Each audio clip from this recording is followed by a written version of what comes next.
যুক্তরাষ্ট্র সৌদি আরবের মধ্যস্থতায় যুদ্ধবিরতির তৎপরতার মধ্যে ইউক্রেনে অব্যাহত রয়েছে রুশ হামলা।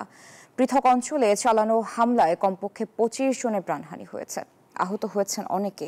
এদিকে ইউক্রেন রাশিয়ার যুদ্ধ সমাপ্তির লক্ষ্যে আগামী মঙ্গলবার সৌদি আরবের শীর্ষ বৈঠকে মিলিত হচ্ছে যুক্তরাষ্ট্র ও ইউক্রেন। নানা প্রচেষ্টার পরও দেখা যাচ্ছে না সংঘাত প্রশমিত হওয়ার লক্ষণ। শুক্রবার ও শনিবার ইউক্রেনে আরও ভয়াবহ হামলা চালিয়েছে রাশিয়া। ইউক্রেনের স্বরাষ্ট্র মন্ত্রণালয় শনিবার জানায়, দেশটির উত্তরাঞ্চলীয় শহর দ্রবিবিলিয়া ও খার্কিভ অঞ্চলের এলাকায় ক্ষেপণাস্ত্র ও ড্রোন হামলা চালায় রুশ বাহিনী। হামলায় হতাহত হন বহু মানুষ। ওডেসা সহ অন্যান্য অঞ্চলেও বাড়িঘর এবং অবকাঠামো ক্ষতিগ্রস্ত হয়েছে। শান্তি চুক্তির আলোচনা করতে সৌদি আরবের জেদ্দায় মঙ্গলবার হতে যাচ্ছে যুক্তরাষ্ট্র ও ইউক্রেনের শীর্ষ বৈঠক। এই ঈদে জামা জুতো অ্যাক্সেসরিজের ডিসকাউন্ট। এই তথ্য নিশ্চিত করেছেন যুক্তরাষ্ট্রের বিশেষ দূত স্টিভ উইটকফ।